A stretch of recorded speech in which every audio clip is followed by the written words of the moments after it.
Ito, tanong ni Karen, Attorney, may laban ba ang dating kaibigan ko na nagbabantang magdemanda ng libel dahil ikinakalat ko raw na kabit siya?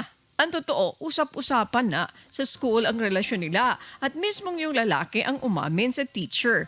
Sinagot ko lang ang tanong sa akin ng teacher based sa knowledge ko. Wala akong intensyong manira at nagsabi lang ako ng totoo.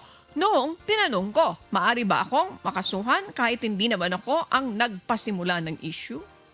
Pag may hirap po kasi yung sitwasyon ngayon as far as yung caller ho natin, po pwede siyang kasuhan. Kaya lang marami ho siyang defense.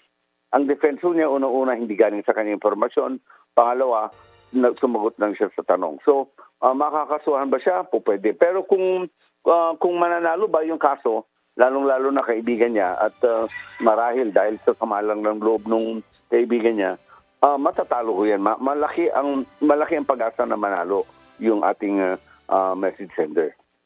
Pero ako, attorney, I'm sorry, Miss Jackie, kung akong tatanungin, I will not answer that. Hindi ko sasabihin yung narinig ko kasi nanggaling lang naman yon. I do not know yung source of information niya. Pangatlo yata, pang-apat o pang-lima. Di ba? Natawiran lang. Di ba po? Kung ako, attorney, I do not know. Ano po? I-correct me ako kung tama yung aking pagtingin din sa puntong yon. Hindi ko sasabihin yon. Hindi ko sasabihin yon. Ani, dapat talaga hindi niya sasagutin. Kaya lang, since may nagtanong, hindi naman niya intention, tinanong niya in good faith na balita na lang talaga yan, hindi naman siya nagbigay ng informasyon, defense ho yan, magandang defense ho yan. So, makakasuhan siya po pwede, pero mananalo yung kalaban, sa tingin ko malabo ho yan.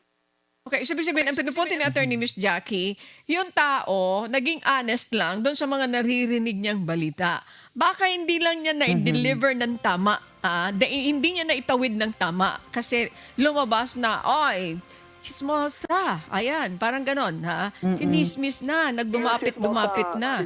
Ani, iba, yes, iba kasi yung nagchichismosa, iba yung nagbibigay ng information, iba yung natanong ka lang, na sinabi mo naman niya na yung nalalaman mo. So, ang alam ko, pag sinalalo na, pag alam ko, ganun ang sagot niya, so iba yun. Pero kung ikaw mismo nagsasabi, nagbibigay ka informasyon kahit na wala nagtatanong sa'yo, mismo sa ho yan at pwede kang yun. Siguradong makakasuhan ka for libel. Thank you, Attorney, for that.